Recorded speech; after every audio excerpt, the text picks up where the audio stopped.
Hello, everybody, and welcome back to another episode. In the previous episode, we did some shopping related to the Geo Archon's funeral, which we are now a part of the ceremony for. We met a character named Zhongli, who is totally not the Geo Archon. Nope, totally not. Totally wasn't spoiled even back in the day by them releasing literally his trailer saying he's the Geo Archon before the story was even done, but whatever.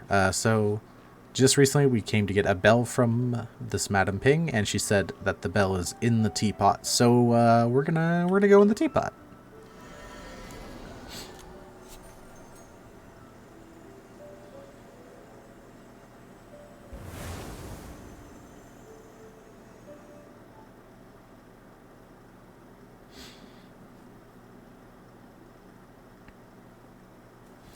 Damn, Granny, this is a lot of property. This property would be worth a fortune. Where are we? What just happened? That has to be one of the most unique models that's rarely used. This is where this old woman keeps all her things. Quickly now, go fetch that bell. Whoa! That sounds like Granny's voice. So, this is her teapot? What's Hi, going Mom. on? Oh dear, so many cobwebs. It seems I really haven't cleaned it in a long while. But anyway. Sorry to trouble you children.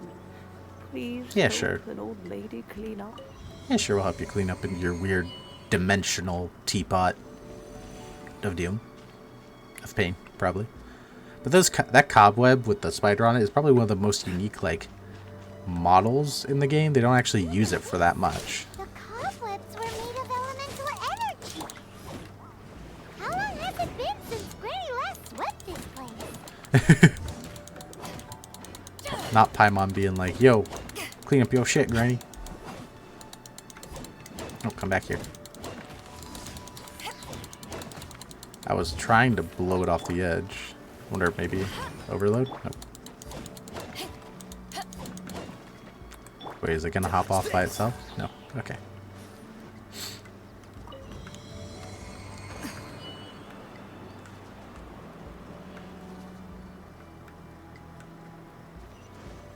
You know, with such a special teapot and the cleansing bell, do you think this old Granny could also be an Adeptus? No, Paimon, I just think she's a normal human being who can create miniature realms inside of teapots and have important god-related artifacts. Yes, of course she's an Adeptus, Paimon. Don't they all live in Chillian and Karst?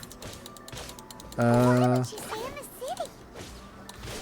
That's not even true at this point, because we know Zhao doesn't live in Joyu and Karst. We know he's, like, hanging out in Wangshu Inn. So, like, that's not even right for what we know at this point in the story, let alone what we learn not 10 minutes from now.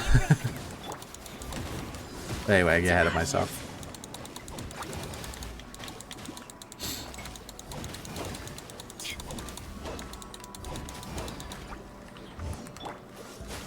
Don't get frostbite.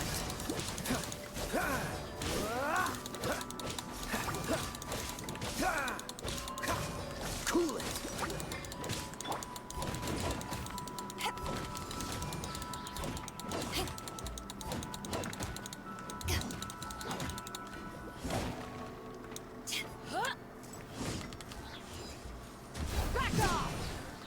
Alright.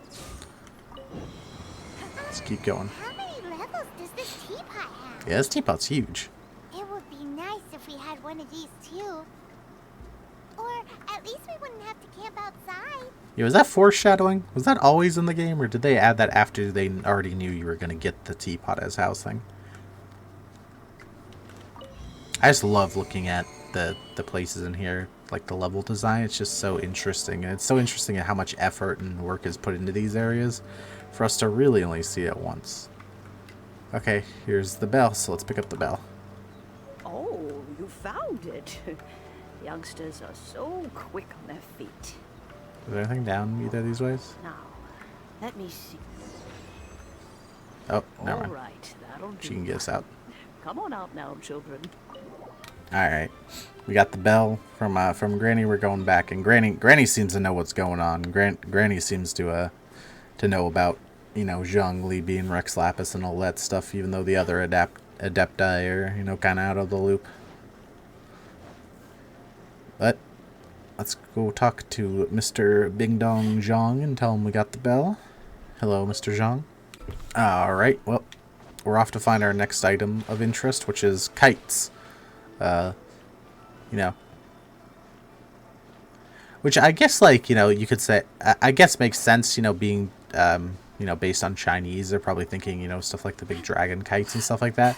But now that I think about it, the fact that he's the Geo Archon, shouldn't it be like, I don't know, mining equipment or something? Kites seems like it would be more like a venti thing. But I guess because of its relation to real life, and I have no clue how, you know, other cultures work because I'm American, but I'm pretty sure there are, you know, dragon kites or something that's a thing in at least some Eastern countries. So, what's up, other Granny? Do you have a magical teapot too? I was just thinking about myself whenever they mentioned in this quest that the different kites are used to represent the different archons. I like how specifically the lady mentions that she colored outside the lines when doing the Animo Archon. I love the idea that, like, the people think the Animo Archon and the Geo Archon kind of don't get along because they're, like, you know, basically polar opposites, but, like, realistically they get along the best of all the Archons. I don't know. I just love that dynamic. Into the damn, people don't want to work. It's almost like Zhongli trying to, you know, pay a minimum wage or something. It's not relating to, you know, current times, whatever. I'm just kidding. But what's up? Okay, the second guy agreed to work for the Samora, so not really that big of a deal. Also, like, I know Mora's in universe, but they definitely at some points in the game kind of name drop the fact that they spend, you know, millions of Mora on stuff, and like, but yet 25,000 is considered enough for a good day's work. So it's like, it's one of those things that's a little weird. That maybe they inflated the numbers a little bit too much, but whatever. Let's talk to this other guy over here and see if we can get another hand to help with the rite of parting. My man just wants a Chingsing flower instead of the rest of the payment. Homie, you know you can Baiju sells these flowers for like 5 million, for like 5,000 Mora. You're literally losing money. Whatever. Here, take the flower. You know what he has thought about? So the dude mentions that he wanted the flower for his daughter, which is cute and all, but he just mentioned that he wants it to pacify her. I wonder if Chingsing flowers are like drugs. Does that mean Ganyu's always high? Am I overthinking this? Anyway, we're gonna go back and meet Child, and see what on earth he has to say about us finishing up our errands. I like how Paimon sounds upset that Child wasn't very happy with us. Like, dude, he's a Fatui Harbinger. Even if you think he's one of the good ones, like, that's still pretty bad, right? That's like saying, oh, he's a nice mafia boss. It's like, he's still a mafia boss, homie. He's still pretty far down on the whole, you know, moral social ladder. But next we're gonna make our way over to Bubu Pharmacy to pick up some incense. Alright, so we get to the pharmacy, and Chi-Chi wants us to go find some Cocogoat that even Zhongli didn't know exists, so I assume this is going to end well.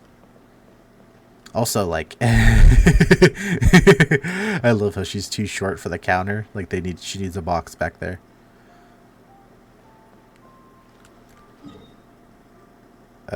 Okay, so it's just over this hill here. So we're gonna go over there and see what's up with this Ballista. Maybe hunt us a legendary Cocogoat.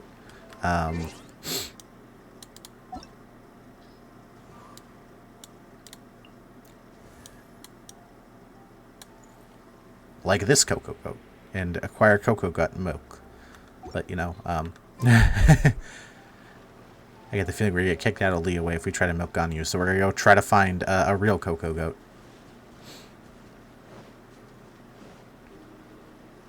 Man, I don't know why, but like the first time I heard Chi-Chi's voice acting and like the deadpan, I didn't get that like obviously she's supposed to not have like emotions and stuff because she's dead. I don't know why that completely flew over my head, and I was always like, yo, the voice acting in here is kind of trash. It's kind of bad. Meanwhile, the whole point is that she's like a little monotone and a little bit like, you know, just whatever because you know she's flipping dead. But whatever. So we're gonna head up here to this Ballista and hunt this legendary Adepta beast for this zombie. Alright, we're here. Let's look at the Ballista, I guess, and see if we see any Cocoa beasts. I do not see any Cocoa beasts. Of course Zhongli knows how to work and, you know, repair this item from anciently away. But whatever. The more the merrier. First round's on me.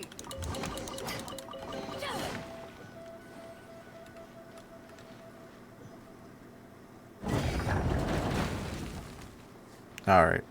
Let's see if we can repair this Ballista so we can Monster Hunter style some frickin' Cocogoat, you know, as a gun it down as it comes through the pass kind of thing, you know, and maybe we'll fight Nergigante on top of it.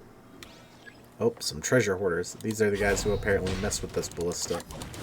And Zhongli laying down some of that ancient Archon wisdom. I love how they didn't program these guys to be aggressive on spawn. Like, they're just wandering around. Like, 5 seconds ago in the cutscene, they were like, hey, that Ballista almost hurt some of my men. We're gonna teach you a lesson. And then now they're just like, oh man, I can't be bothered. Like, how hard would it have been to have them aggro at the end of the cutscene? I kind of get why they didn't, so it doesn't kill some player who's sitting there, I don't know, debating their life's worth or something. I don't know. But, whatever.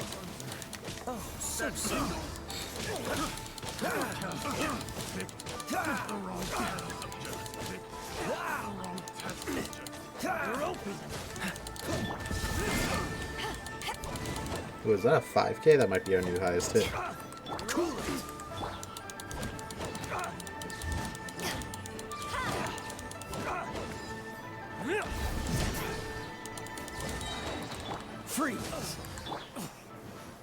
Alright, we dealt with the treasure hoarders. Sag, no Cocogoat. We gotta go back and tell Chi-Chi that we sadly could not find her mythical Cocogoat. So, I'll see you back when we're talking to Chi-Chi. Alright, we're back at Boo Boo Pharmacy to deliver the sad news that we could in fact not find the Cocogoat. Hey, it's my boy Baiju! Was the boss. Turns out it's some wacko who wears medicinal ingredients around his neck. Careful, Paimon. Yo, but my man got some drip. I can't wait for... He's the first Dendro character we see. Is this the character that we've gone the longest knowing, like, has a vision we've seen in the story, so we know is a playable character without being a playable character? Like, just look at him, dude. I have a feeling also he's, like, maybe a sword user. I think that'd be super cool. I'd like a one-handed sword user who's, like, maybe he's a healer, or maybe he's a carry. Ooh, I want him to be a carry. I want a Dendro carry one-handed sword character, and I want it to be Baiju. And, like, maybe his ult is, like, the snake turns big and, like, his weapon turns to a whip and he whips it real good. I don't know. This is the first time we also see a Dendro Archon as well, so... Or Dendro, sorry, Vision, so... This is actually a pretty cool moment, originally, whenever we ran into it, so...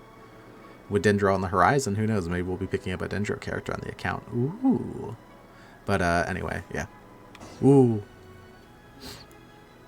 We got our a deal organized with Child. We got our everlasting incense, and we find out, oh no, he's been eavesdropping us.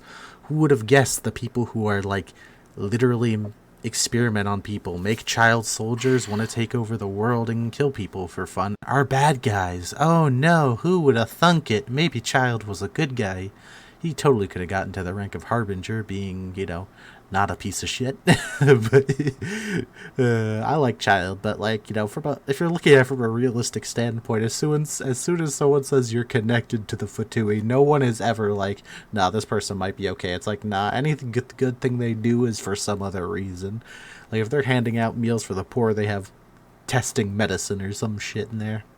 Man, Baiju go hard, and the little snake too. Man, I can't wait till we get him. But anyway, let's go back to Eugene Terrace and put the incense with the rest of the stuff for the ritual. Alright, so we put our last thing in place, and Zhongli is offered to take us out for dinner. And he hasn't forgotten his Mora this time, so what a crazy coincidence. But I actually think that's going to be the end of this episode. You know, we went into the teapot today. We solved the Cocogoat milk crisis of 1723. I have no clue what year it is in the Tavat calendar. I don't even know if there is a year on the Tavat calendar. But I hope you enjoyed the episode. I hope you have a great day.